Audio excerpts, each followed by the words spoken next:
Okay guys, it's been a minute since I made a video on the hives, and I've been out here a couple hours.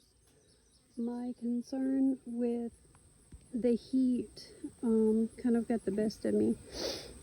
This first hive that I have taken the medium super off.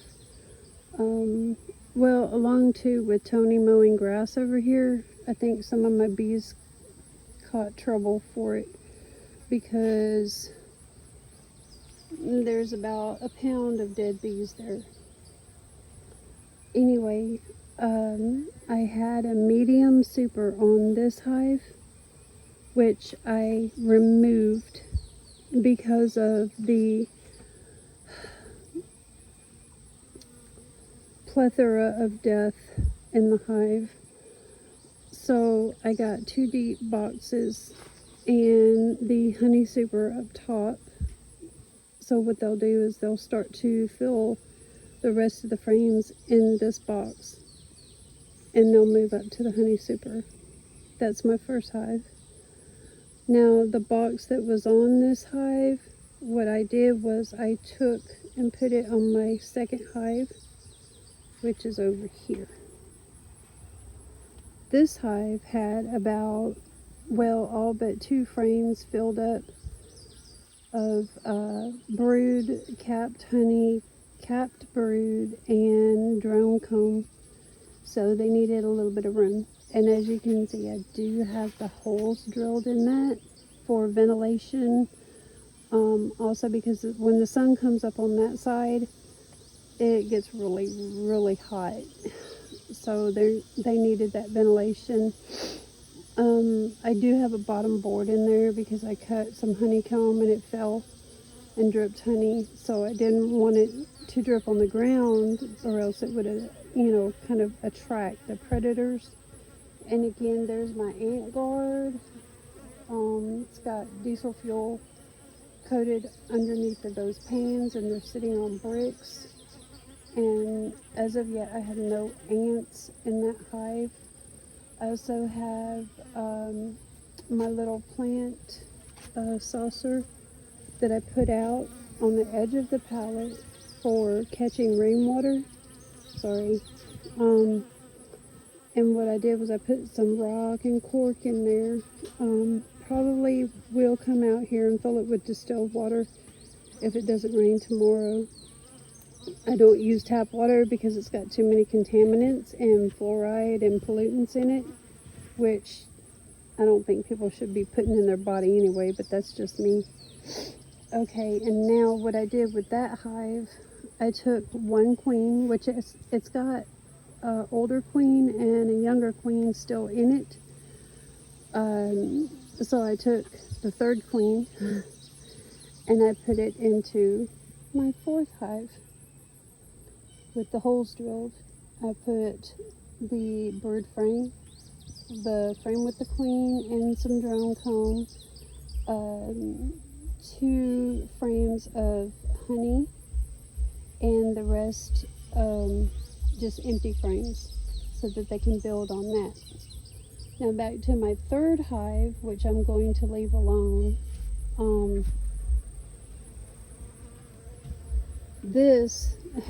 I'm really proud of the queen in this hive. She is fat and happy. She's got plenty of honeycomb in the middle. She's got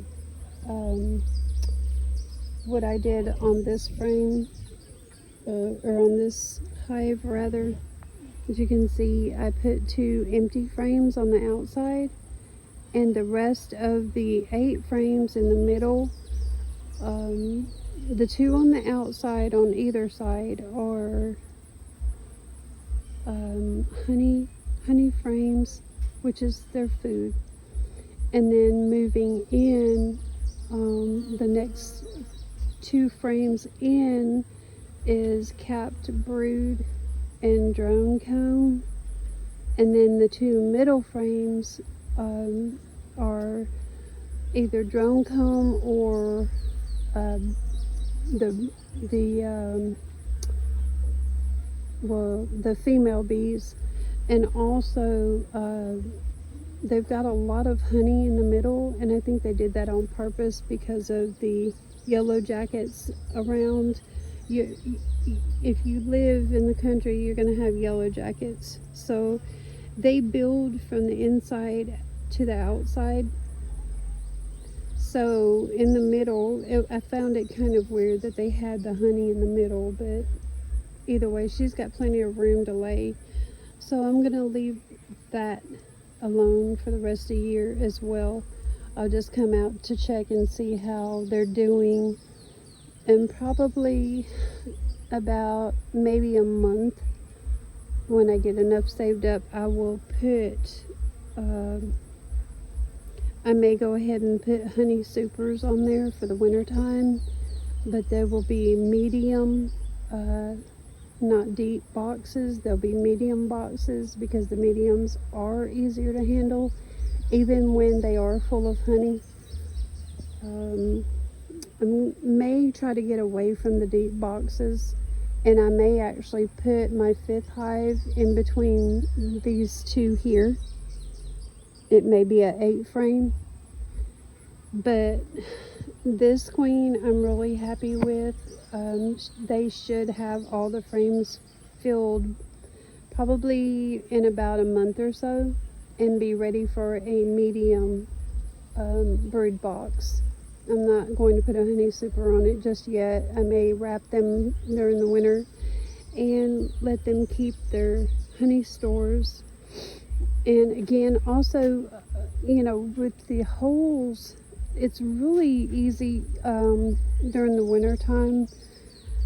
All you have to do is take a couple corks, and I know I'm looking at those dead bees. That just hurts my heart. I don't like to see that at all. But during the winter time, what I'll do is I'll take my wine corks that I've washed off, and I'll carve them down. Just a real quick, simple, and then I'll just cork the holes with the wine corks. But it seems to be working. They seem to be happy with the vent holes. Even though I put the solid bottom board in the 2nd and the 4th hive, they've got plenty of ventilation. They're really liking it. The rate of humming in the 2nd and the 4th hive has calmed down, as well as the 1st one. It's a little bit more compacted and not so much of a chance on yellow jackets getting in there and robbing the honey and killing the bees. So anyway, I wanted to get on real quick and give y'all an update. Going to be out for a month, not a month, but a week, next week. So I'm probably going to give it about 2.5 to 3 weeks before I come back out here. And I've checked them also for varroa mites, and thank goodness there is none. This colony and this breed of bees is healthy enough to where, I feel like if they did get hive beetles, they really could stave them off. The varroa mites, since I don't see any, I will hold the treatment that I have. I already have gotten that from a bee supply source, and I'm ready in the event, I'm not jinxing myself, but in the event that, God forbid, it does happen, I will have the treatment ready for prevention. I'm not going to wait until, I get a case of outbreak of varroa mites and they get all over and start hurting my bees, because they are essentially like a tick, or kind of like a parasite. They get on there and they just suck their blood and they kill them, literally. So I'm prepared for that. Anyway, it's not really a whole lot for me left to do besides research, winterizing supplies, top hive feeders, and more inexpensive ways to feed the bees over winter. Now, in the event of an emergency, I did find the bee feed and the stimulant on tractorsupply.com, and where I'm at, it's pretty much, you know, it'll take maybe a day or two for them to deliver it. So I really want them to get prepared for winter, but also, you know, I will be pricing some things like that, and I'll try to make a video of where to find it inexpensive, just in case I have anybody that is starting out, because I research everything. And I don't like to be caught by surprise. Number two, I don't want to spend any more on a product than I have to, but I also want to have integrity with taking care of the bees. So, you know, again, I love getting out here and watching them work. And like I said before, you know, with the way that this world is going and the things that are happening, you know, it wouldn't do anybody any harm at all to get back to nature.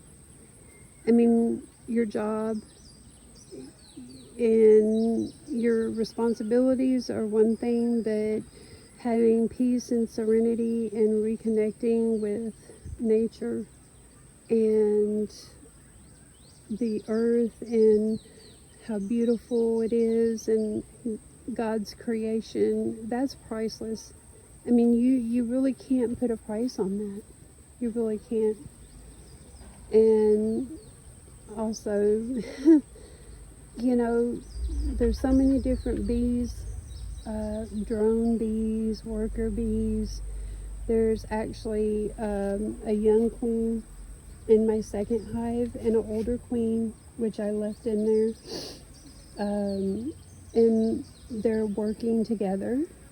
There's two queens in that hive, and they're not, you know, the bees aren't killing either one of them. Sometimes they will get to a point to where they'll reject the queen and they will literally kill her. Well, there's two of them. And, you know, all of my hives are just as peaceful. And I think humanity could learn a very, very valuable lesson from nature. And like I said, wouldn't it be just an amazing thing, you know, if we could all work together and take care of the planet that we live on and our children and God's creatures in nature. Because there's a lot of people that disregard bees, but they're very smart. They know their job, and they don't fuss. They just do what they do, you know. The bees are going to do what they're going to do.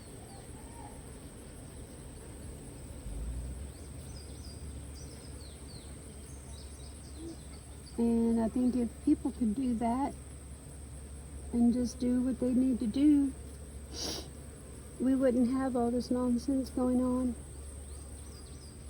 And our ancestors would be more proud of us for it. You know, I don't want to go through this world and be so asleep. I'm always mindful. You know, we're not linear beings. Every step we take on this earth reverberates throughout time and history, and it affects past, present, and future. So I want to, you know, just tell y'all that this was in my heart. It's become personal for me because I'm learning so much. God has blessed me to be aware of the fact that every step I take on this earth reverberates throughout. existence. Not only mine, but the people that are connected to me.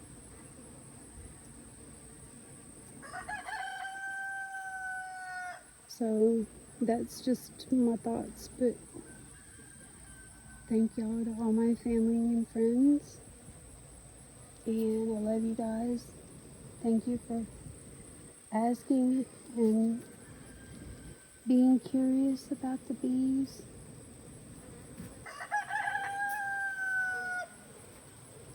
I think a lot of the farmers around here will appreciate that. They don't have to work so hard to fertilize and pollinate their crops now.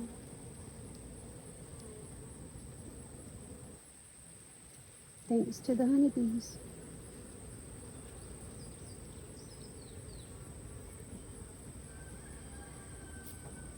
Anyway, I hope you guys have enjoyed this video, and thank you so much for watching, and I hope you have a peaceful and serene and blessed and wonderful evening,